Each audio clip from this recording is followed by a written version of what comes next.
सरकार ने हज यात्रियों के लिए बड़ा फैसला लिया है। हज पॉलिसी 2023 के मुताबिक इस बार हज के लिए आवेदन फ्री होगा, यानी सभी हज यात्री मुफ्त में आवेदन कर सकेंगे। बता दें, पहले आवेदन के लिए 400 रुपए प्रति हाजी लिए जाते थे। इतना ही नहीं, इस बार करीब 50,000 प्रति हाजी छूट भी दी जाएगी। हाजियों को बैग, सूटकेस, छाता, चादर जैसे सामान के लिए पैसा नहीं देना होगा। वे अपने स्तर पर सामान खरीद कर ले जा सकेंगे। नई हज पॉलिसी के मुताबिक बुजुर्ग, दिव्यांग और महिलाओं को इस बार प्राथमिकता दी जाएगी। 45 साल से ज्यादा की कोई भी महिला अकेले हज के लिए आवेदन कर सकेगी। सरकार ने बगैर मरहम वाली 4 औरतों के साथ जाने का नियम खत्म कर दिया है। इस बार 1,75,000 में से 80% हाजी हज कमेटी से की ओर से जाएंगे, जबकि 20% हाजी प्राइवेट टूर ऑपरेटर्स के जरिए हज के लिए रवाना होंगे। बता दें, सालाना हज के मौके पर दुनिया भर के कई देशों से लाखों लोग इस्लाम में पवित्र माने गए शहर मक्का में जुटते हैं। लोगों का सबसे बड़े जमावड़े में से इसे एक माना जाता है। जम्मू कश्मीर में बर्फबारी के बाद पर्यटकों का सैलाब उमड़ पड़ा है। श्रीनगर में बर्फ से ढके गुलमर्ग में एक होटल में कांच का इग्लू पर्यटकों के लिए आकर्षण का केंद्र बना हुआ है। पर्यटक इस इग्लू में जमकर लुत्फ उठा रहे हैं। गुलमर्ग में अपनी तरह का पहला ग्लास इग्लू बनाया गया है, जो एक ओपन रेस्टोरेंट का हिस्सा है। कांच से बना ये इग्लू पर्यटकों के लिए आकर्षण का केंद्र बन गया है, जो बर्फ से ढके मैदानों और पहाड़ों के मनमोहक दृश्यों को निहारते हुए भोजन का आनंद ले सकते हैं। गुलमर्ग के एक निजी होटल में आगंतुकों को एक अनूठा अनुभव प्रदान करने के लिए अद्भुत ग्लास इग्लू रेस्टोरेंट बनवाया है। होटल मैनेजमेंट का दावा है कि बीते साल स्नो इग्लू बनाने के बाद इस क्षेत्र में पर्यटकों को ग्लास इग्लू देने वाला यह पहला होटल है। बता दें, इस अनोखे रेस्टोरेंट का अनुभव करने के लिए काफी पर्यटक पहुंच रहे हैं। गुलमर्ग में आजकल सैलानियों की काफी भीड़ बर्फबारी का आनंद लेने पहुंच रही है। साल कोलाई ग्रीन का एक हिस्ट्री रही है कि वो न्यू कॉन्सेप्ट टूरिज्म में लाते हैं प्रमोट करने के लिए। तो इस साल हमने एक नया कॉन्सेप्ट लाया है, जो कि गिलास इग्लो कॉन्सेप्ट हमने लॉन्च किया। यहाँ पर रेस्टोरेंट के लिए हमने ये ग्लास इग्लोज लॉन्च किया है। लास्ट ईयर हमने इग्लोज बनाए थे, स्नो इग्लोज बनाए थे, लेकिन लेट स्नोफॉल की वजह से वो हमने नहीं बना पाए टाइम पे। इसलिए हमने फिर ये इंस्पायरेशन, ये कॉन्सेप्ट हमने फिनलैंड से ले लिया। तो फिनलैंड से ये कॉन्सेप्ट हमने बोरो किया, तो फिर हमने ये यहाँ पर गुलमर्ग में ये इग्लोज लगाए। ये इग्लो तो बहुत अच्छा है, तो फर्स्ट टाइम एक्सपीरियंस है इंडिया में, specially in Kashmir. Very good experience है इधर। यहाँ पे इग्लू सेटअप देखा है, बहुत अच्छे से यहाँ पे लंच और डिनर अरेंज किया है। बहुत ब्यूटीफुल एक्सपीरियंस है। हम लोग कलाई रिसोर्ट पे स्टे किए हैं और उसके आगे ही एक नया सेटअप किया है इग्लू का।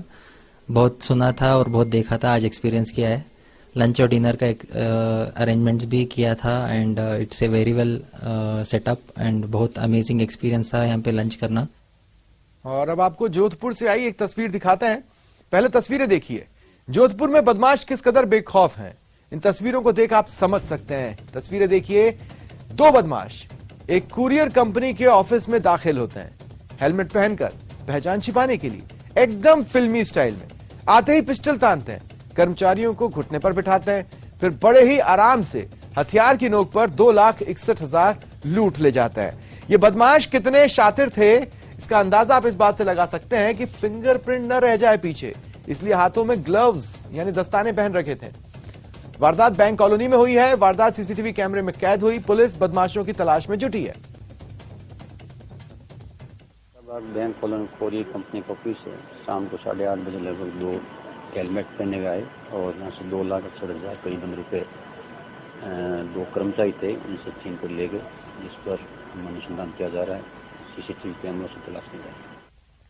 और उदयपुर से बड़ी खबर है। बजरंग दल के नेता की हत्या मामले में ये बड़ी खबर है। जो मृतक के परिवार वाले हैं वो मोर्चरी के बाहर धरने पर बैठे हैं।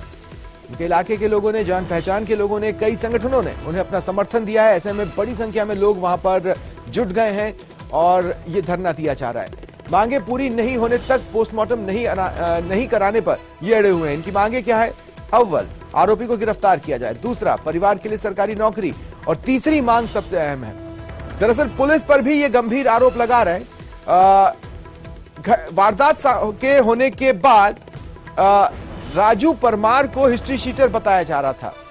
और ऐसे में परिजन कह रहे हैं कि हिस्ट्री शीटर की जो भी फाइल आपके पास बनी हुई है यानी पुलिस के पास, उसे वो सबके सामने रखें। ये भी एक मांग है जो कि वहां पर उठाई जा रही है। राजू परमार पर किसी तरह की कोई हिस्ट्री शीट की फाइल नहीं थी, ये कहना है परिवार वालों का। बीकानेर से बड़ी खबर, चेन स्नैचर ने महिला के गले से चेन तोड़ दी। बाइक सवार 3 बदमाशों ने वारदात को अंजाम दिया। सड़क किनारे खड़ी महिला के गले से चेन छीनकर फरार हो गए। देखिए वहां पर एक कैमरे में तस्वीरें कैद हुई हैं। तीनों ने मौका ताड़ा। जब देखा कि महिला का ध्यान उनकी तरफ नहीं है तो गाड़ी चला रहे बाइकर ने एक्सीलेटर दिया। पीछे बैठे शख्स ने तुरंत हाथ बढ़ाया और गले में से चेन खींचकर ये तीनों फरार हो गए। कोटगेट थाना क्षेत्र के कोयला गली में यह वारदात हुई।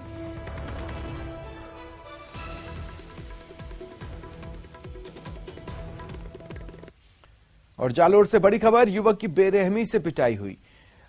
बोला यह जा रहा है कि वो गर्लफ्रेंड से मिलने गया था, लोगों ने पकड़ लिया। बहरहाल युवक को पेड़ से बांधकर जमकर पीटा गया। युवक से बर्बरता का वहां किसी ने वीडियो बना लिया, जिसे सोशल मीडिया पर भी डाल दिया, जो कि अब वायरल है। परिजनों की गुहार पर 3 घंटे बाद युवक को छोड़ा गया। दूसरे दिन पुलिस थाने में केस दर्ज हुआ। वीडियो में दिखाई दे रहे 4 युवक गिरफ्तार कर लिए गए। लाठी डंडों से पिटाई के कारण युवक बेहोश हो गया। सांचौर की नेहरू कॉलोनी में रहने वाला ये युवक, पीड़ित ने दबंगों पर कई गंभीर आरोप लगाए हैं। पीड़ित का कहना है कि उसे पेड़ से बांधकर माता पिता के सामने यूरिन पिलाई गई, उसे प्रताड़ित किया गया और भी कई गंभीर आरोप वो इन लोगों पर लगा रहा है। लेकिन पुलिस की कार्रवाई में वो सीरियसनेस नजर नहीं आ रही, जैसा कि हमारे सहयोगी कह रहे थे। बहरहाल 61,000 कैश, 10 बोरी बाजरे का दंड सुनाने के बाद छोड़ा गया। पुलिस जांच कर रही है। जा रहा था क्रिकेट खेलने के लिए। पूर्णिमा की छुट्टी के दिन छुट्टी होती मेरी दुकान की, वैसे छुट्टी होती नहीं। पूर्णिमा के दिन मैं क्रिकेट खेलने जा रहा था। बाइक पे पेशाब करने के लिए बाइक से जैसे ही नीचे उतरा तो 3-4 लड़कों ने मेरे ऊपर धावा बोल दिया। लकड़ी से और डंडों से मेरे को बहुत मारा, रोड पे घसीटा लकड़ी और बहुत मारा पट्टे से। पट्टा भी मेरा खोल के ले लिया, शर्ट फाड़ के ले लिया और गंदी गंदी हरकतें बहुत की मेरे साथ। और मेरा कोई कसूर उसमें 1% भी नहीं था। वो दूसरों के चक्कर में मेरे को पकड़ लिया और मेरे को बहुत पीटा। क्या आपके साथ क्या हरकत की? घर पे जाके बांध के बहुत पीटा और लकड़ियों से बहुत मारा और गंदी गंदी करतूतें की बहुत। ये मामला थाना क्षेत्र में वासन गांव आया हुआ है। वासन का मामला है और महेश वैष्णव नामक लड़का है, जिसके साथ में कल कुछ भील जाति के युवकों द्वारा मारपीट की गई है। और इस बारे में आज वीडियो वायरल हुआ।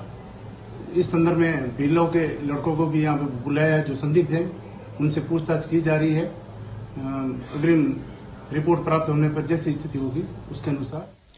और जयपुर से बड़ी खबर है, लॉरेंस गैंग के गुर्गों की धरपकड़ के लिए एक्शन में है पुलिस। 6 राज्यों में जयपुर पुलिस की स्पेशल टीमें बनाकर भेजी गई हैं, जो वहां जाएंगी और उन गुर्गों को जिन्हें चिन्हित किया गया है पूछताछ के आधार पर पकड़ने के प्रयास करेंगी। दिल्ली, महाराष्ट्र, पंजाब, पश्चिम बंगाल में टीमें भेजी गई हैं, जैसा कि सूत्र बता रहे हैं। 2 और भी राज्य हैं जहां पर टीमों को भेजा गया है। बदमाशों से पूछताछ में कुछ नाम सामने आए हैं, जिसके बाद इस एक्शन प्लान को तैयार किया गया और उस पर एक्शन लिया जा रहा है। गुर्गों को चिन्हित किया गया है। 28 जनवरी की रात को जी क्लब पर फायरिंग मामले में लगातार जांच तेजी से आगे बढ़ रही है और इसी कड़ी में यह बड़ा एक्शन।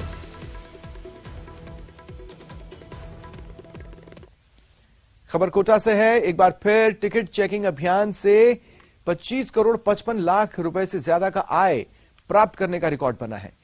कोटा मंडल के वाणिज्य विभाग ने अब तक वित्तीय वर्ष के 10 महीनों में अप्रैल से जनवरी माह तक टिकट जांच के दौरान बिना टिकट, अनुचित टिकट लेकर यात्रा करने और बिना बुकिंग समेत कुल 3,94,071 मामलों से 25 करोड़ 55 लाख 72,918 रुपए अर्जित करने का रिकॉर्ड बनाया, जो बीते वित्तीय वर्ष से लगभग 12.35% अधिक है।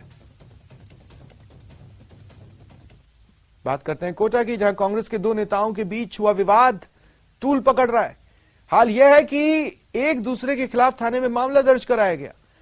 विवाद के बाद कांग्रेस महिला मोर्चा की 12 जिलाध्यक्ष और पलायथा की पूर्व सरपंच की ओर से अपनी ही पार्टी के कांग्रेस नेता उसके 3 साथियों के खिलाफ कर्मचारियों को धमकाकर 50,000 रुपए मंथली मांगने और मारपीट का आरोप लगाया।